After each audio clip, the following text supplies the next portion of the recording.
So hi guys, మీ అందరి కోసం అయితే ఒక యూస్ఫుల్ వీడియో అండి. చాలా మందికి హనీ వ్యాక్స్, రికా వ్యాక్స్ మాత్రమే తెలుసండి. కొంతమందికి మాత్రమే రోలాన్ వ్యాక్స్ గురించి ఐడియా ఉంది.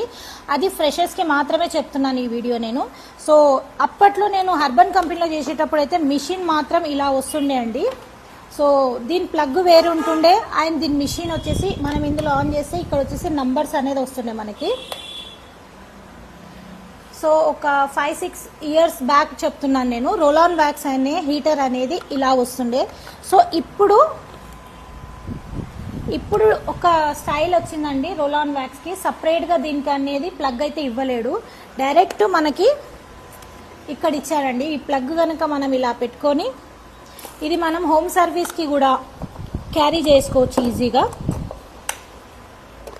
సో రోలాన్ వ్యాక్స్ గనక మనం కస్టమర్స్ మీద చేసినప్పుడు ఒక విషయం బాగా గుర్తుపెట్టుకోవాలండి. క్లయింట్ గనక హెల్దీ పర్సన్ వస్తే గనక ఖచ్చితంగా రోలాన్ వ్యాక్స్ అనేది ఈ పార్ట్లో మీరు అవాయిడ్ చేయాలి. ఈ పార్ట్లోనే ఎందుకు అవాయిడ్ చేయాలంటే హెల్దీ క్లయింట్స్ గనక వస్తే మనం రోలాన్ అనేది మనం రోల్ చేస్తుంటాం కదా, స్కిన్కి చాలా ప్రాబ్లం అయ్యే ఛాన్సెస్ ఉంటుంది. సో నేను ఇంతమంది కస్టమర్స్కి చేశాను కాబట్టి ఖచ్చితంగా చెప్తున్నాను.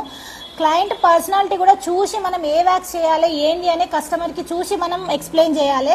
అలానే కాదు మనం అందరికీ రోలాన్ వ్యాక్స్ చేయాలని కాదు, అందరికీ రికా వ్యాక్స్ చేయాలని కాదు. రికా వ్యాక్స్ కానీ, హనీ వ్యాక్స్ కానీ, రోలాన్ వ్యాక్స్ కానీ స్కిన్ బట్టి కూడా, క్లయింట్ స్కిన్ బట్టి కూడా మనం ఒక్కసారి చూసి మనం వాళ్ళకి సజెస్ట్ చేయాలి. అలాగనే డైరెక్ట్ వచ్చేసారు కదా మీరు ఇది చేసుకోండి అది చేసుకోండి అని ఎప్పుడు అనొద్దు. క్లయింట్ 4 చోట్ల సెలూన్స్లలో తిరిగే వస్తారు.